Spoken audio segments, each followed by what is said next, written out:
Hello students, कैसे हैं आप बच्चों। यहाँ पे हम बहुत ही जबरदस्त आपके लिए टॉपिक लेकर आए हैं। देख सकते हैं क्लास 10 मैथ्स ट्राइंगल्स का बेसिक प्रोपोर्शनैलिटी थ्योरम, जिसको हम लोग थेल्स थ्योरम के नाम से जानते हैं।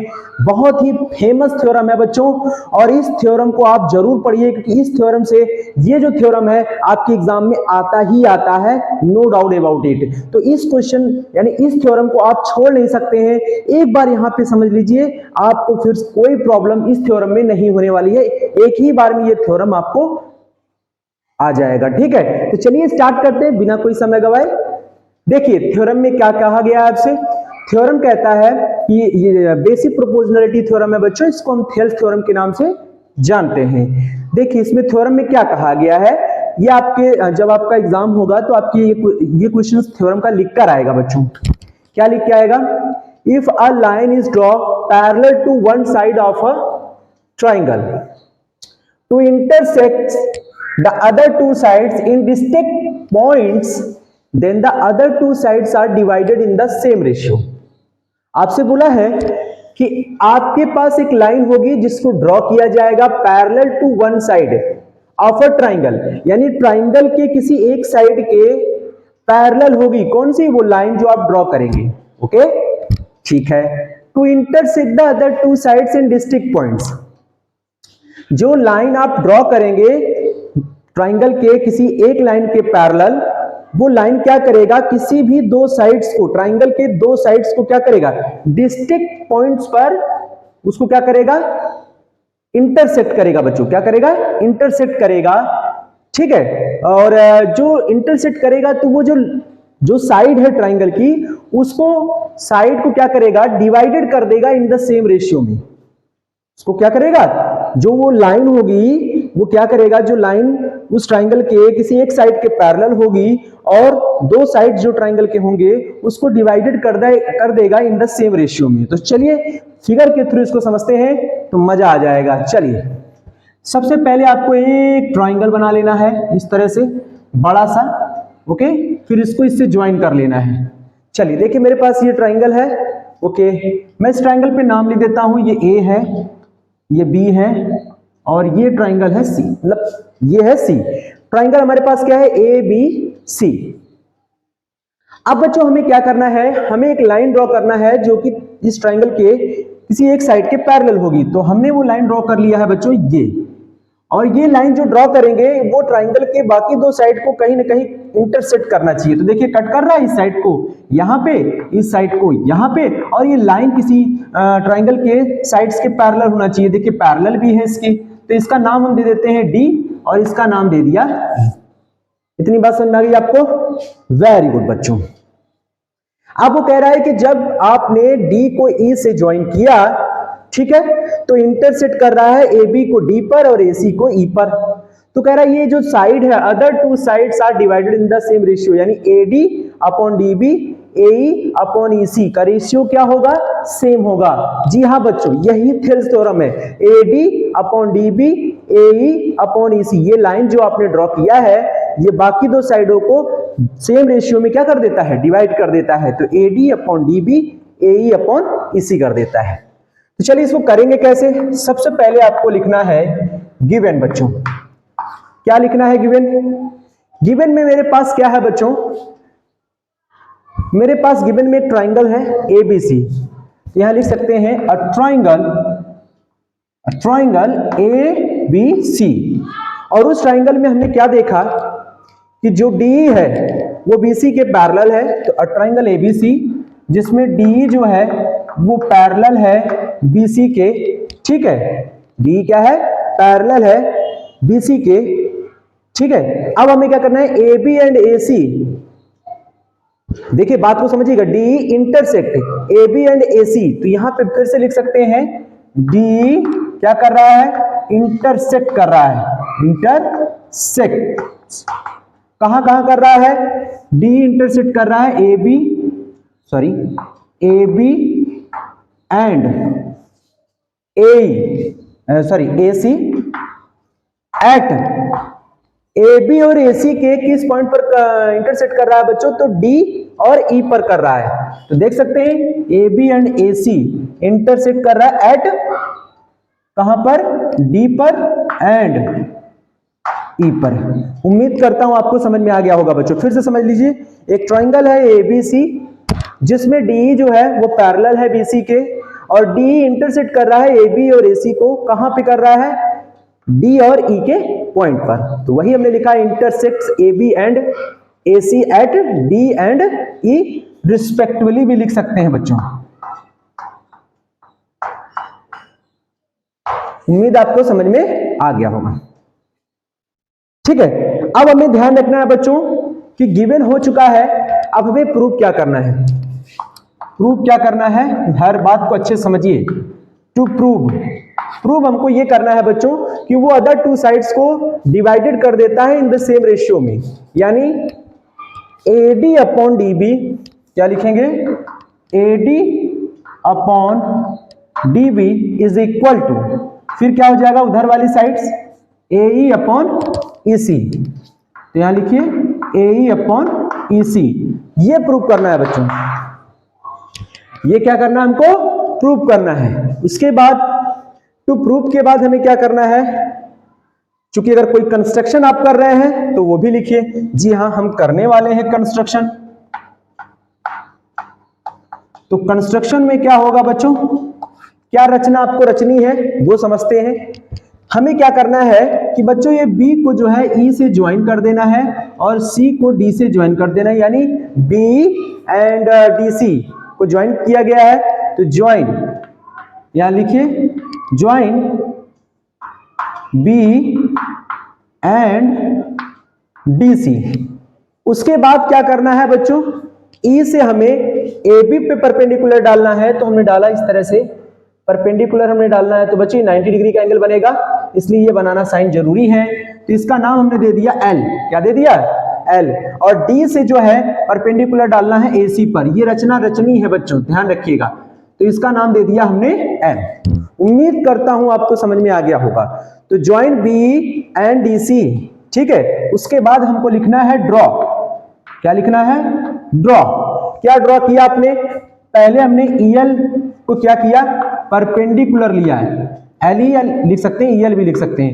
तो मान लीजिए EL लिखा आपने, तो EL क्या है? EL परपेंडिकुलर है AB पर, एंड दूसरा क्या है बच्चों? DM इज परपेंडिकुलर टू, यहां पे लिख सकते हैं DM is perpendicular to AC पर। ठीक है, ध्यान रखिएगा, DM is perpendicular to AC। अच्छा बच्चों,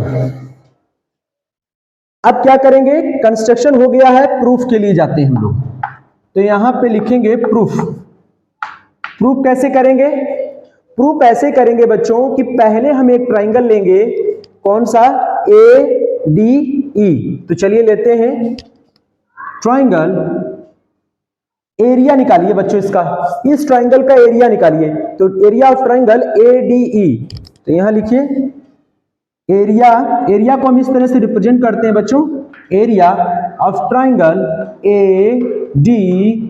क्या होता है एरिया ऑफ ट्राइंगल का? फॉर्मूला आप सभी बच्चों को पता है, मैं यहां पे चाहो तो लिख देता हूं, 1/2 बेस इंटू हाइट। ये हमारा फॉर्मूला होता है। तो बच्चों यहां पे आप सीधा सीधा देख सकते हैं, इस एरिया ऑफ ट्राइंगल ADE में ये हमारा बेस है और ये हमारा परपेंडिकुलर है। साफ साफ दिख रहा है बच्चों। तो बेस हमारे पास क्या है? AD, और हाइट क्या है हमारे पास? EL। ठीक है, तो इसको इक्वेशन नंबर हमने डाल दिया फर्स्ट। ओके, अच्छा, फिर उसके बाद हमने ले लिया एरिया ऑफ ट्राइंगल। दूसरा ट्राइंगल का एरिया क्या होगा बच्चों? देखिए ध्यान से समझिएगा। अब हमें कहां से ट्राइंगल का एरिया लेना है? DBE। तो हम लिखेंगे एरिया ऑफ ट्राइंगल DBE क्या हो जाएगा? 1/2 बेस आपका क्या? बेस इंटू हाइट तो होता ही है। तो बेस अब क्या लगाएंगे? देखिए हमने ये वाला ट्राइंगल का एरिया निकालना है, तो ये वाला आपको बेस लेना पड़ेगा। क्यों लेंगे? क्योंकि बच्चों यहां से जब आप यहां जाएंगे तो ये पूरा ट्राइंगल बनेगा, और यहां पे आप देख रहे हो ये E पॉइंट से ही इस पे परपेंडिकुलर डाला गया है। तो इसका मतलब है कि जो परपेंडिकुलर है वो चेंज नहीं होगा, वो चेंज नहीं होगा क्योंकि इसी ई पॉइंट से गया हुआ है और इसी पॉइंट से डी आया हुआ है, ठीक है। तो ये आपका परपेंडिकुलर ही रहेगा। तो 1/2 बेस हमारा क्या होगा, डीबी, और हाइट क्या होगा बच्चों, हाइट हमारा डी नहीं होगा, ध्यान रखिएगा, क्योंकि ऐसे आया हुआ है ट्राइंगल, तो हाइट तो आपका वही रहेगा ना, हाइट थोड़ी ना बदलेगी। आप जरा ध्यान से समझिए, हाइट वही रहेगी, ठीक है, हाइट नहीं चेंज होगा। तो डीबी इंटू, क्योंकि इसी पॉइंट से गया हुआ है, ठीक है, तो हाइट क्या आएगी, ई एल। उम्मीद करता हूं आपको समझ में आ गया होगा, वेरी गुड। चलिए अब हम इसको इक्वेशन मान लिए सेकेंड, ठीक है। अब क्या करेंगे बच्चों, एरिया ऑफ ट्राइंगल एडीई में ट्राइंगल डीबीई को आपस में डिवाइड कर देंगे। तो चलिए डिवाइड करते हैं, यानी हम ये कह सकते हैं फर्स्ट इक्वेशन में first is divided by second, तो फर्स्ट में हम सेकंड का डिवाइड कर देंगे इस तरह से, ठीक है। फर्स्ट में सेकंड का डिवाइड करेंगे तो हमारा area of triangle ADE upon area of triangle DBE क्या मिलेगा, चलिए बताइए फटाक से। 1/2 पहला वाला है एडी इंटू ई एल, और दूसरा वाला है 1/2 B D into E L. 1/2 से 1/2 को 1/2 से कैंसिल करेंगे और फिर ई एल को ई एल से कैंसिल करेंगे, तो क्या बचा है आपके पास, आपके पास बचा है एडी अपॉन बी डी, ठीक है। तो ये मिल गया मुझे इसका एरिया, तो ये इक्वेशन हो जाएगी बच्चों थर्ड। कौन सी हो जाएगी, थर्ड इक्वेशन। तो चलिए ऊपर वाला क्वेश्चन आप हटा देते हैं यहां से और आगे समझने का प्रयास करेंगे, ठीक है, इसको भी हटा देते हैं। अब हमें क्या करना है, जो काम आपने इस साइड किया है वही काम आपको उस साइड भी करना होगा बच्चों, ध्यान रखिएगा, क्या करना होगा, उस साइड के लिए भी काम करना होगा। तो चलिए अब हम उस ट्राइंगल में आते हैं। तो ए आपका एरिया ऑफ ट्राइंगल पहले एडी था, अब एईडी लेंगे, लेकिन बच्चों ध्यान रखना है, चाहे आप एडी लीजिए चाहे एईडी लीजिए, दोनों का एरिया नहीं चेंज होगा, तो एरिया वही रहेगा। तो आप पहले लिख सकते हैं कि भाई अगेन कि जो एरिया ऑफ ट्राइंगल एडीई निकाले थे वो कहीं ना कहीं एरिया ऑफ ट्राइंगल एईडी के बराबर ही होगा। तो फॉर्मूला क्या होता है, 1/2 बेस, देखिए बेस क्या होगा, एईडी का अगर निकालेंगे तो ये एई होगा, और हाइट क्या होगा बच्चों, हाइट आएगी ये डीएम, यहां पे डीएम लगाइए, ठीक है, ध्यान रखिएगा बच्चों। तो ये वाली वैल्यू इसके इक्वल है, इट मींस हम डायरेक्टली ये फिर से लिख सकते हैं, कोई दिक्कत है क्या, हम इसको डायरेक्टली ये लिख सकते हैं कि एरिया ऑफ ट्राइंगल एडीई जो है वो कहीं ना कहीं इसके बराबर था, इसलिए ये ना लिखकर यही लिख दीजिए। क्यों, क्योंकि जो एडी है वो आपका एडी रहेगा, कोई दिक्कत तो नहीं रहेगा ना यहाँ पे, ठीक है। तो यहाँ लिख दीजिए 1/2 इंटू ए इंटू डीएम, इक्वेशन हो जाएगी, ये कौन सी थर्ड थी बच्चों, ये फोर्थ हो जाएगी, समझ में आ गया।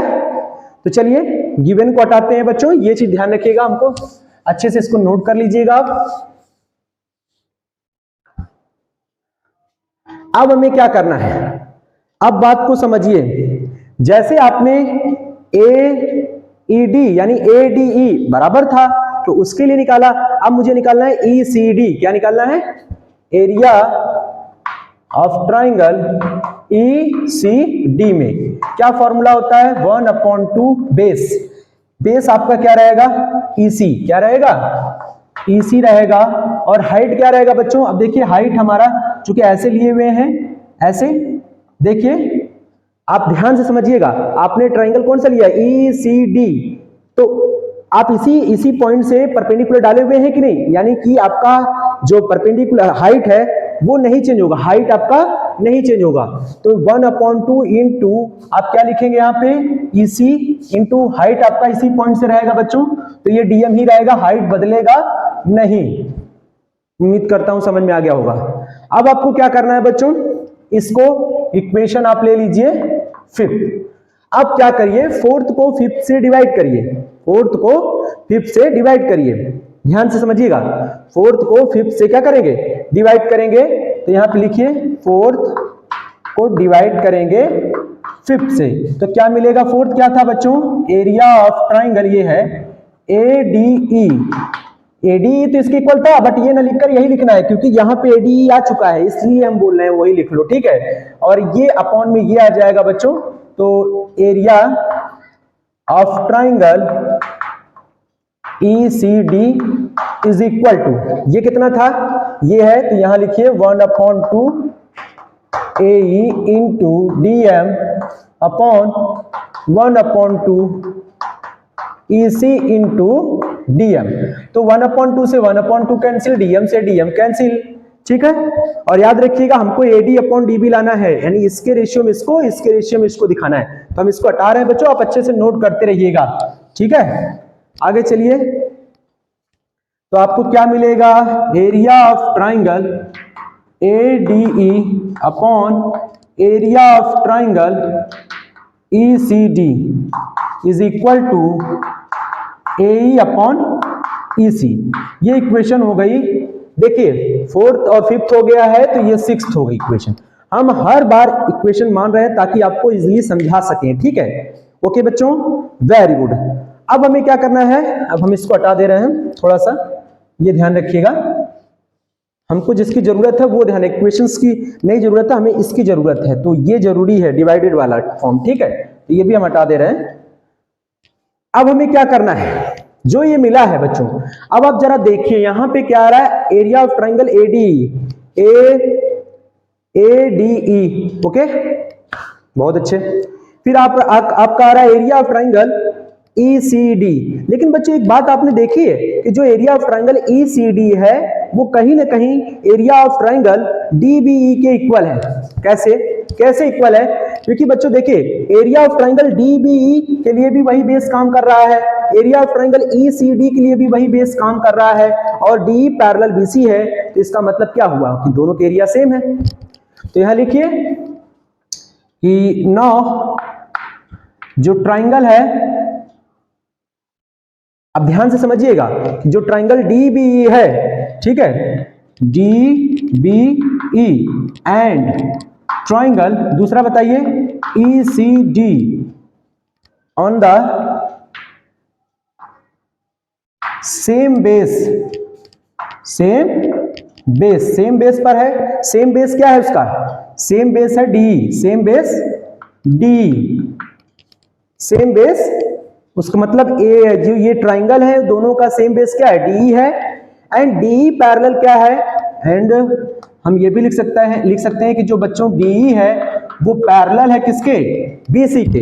तो अगर DE BC के पैरेलल है और दोनों का बेस भी एक ही है और पैरेलल के लिए भी वही बेस है, तो इस देखिए बच्चों, now triangle DBE and triangle ECD on the same base DE and DE parallel किसके है? BC। बेस भी सेम है और DE पैरेलल है BC के।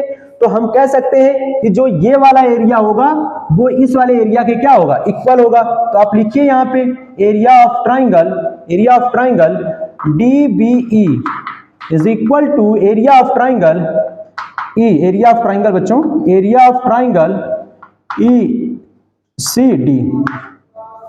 तो कहने का मतलब ये है बच्चों कि जो ये एरिया ऑफ ट्राइंगल ECD है इसको हटा दीजिए, इसकी जगह एरिया ऑफ ट्राइंगल क्या लिख देंगे? DBE। तो हम आ जाएंगे फ्रॉम, यहां पे लिख दीजिए फ्रॉम, कौन सी इक्वेशन है?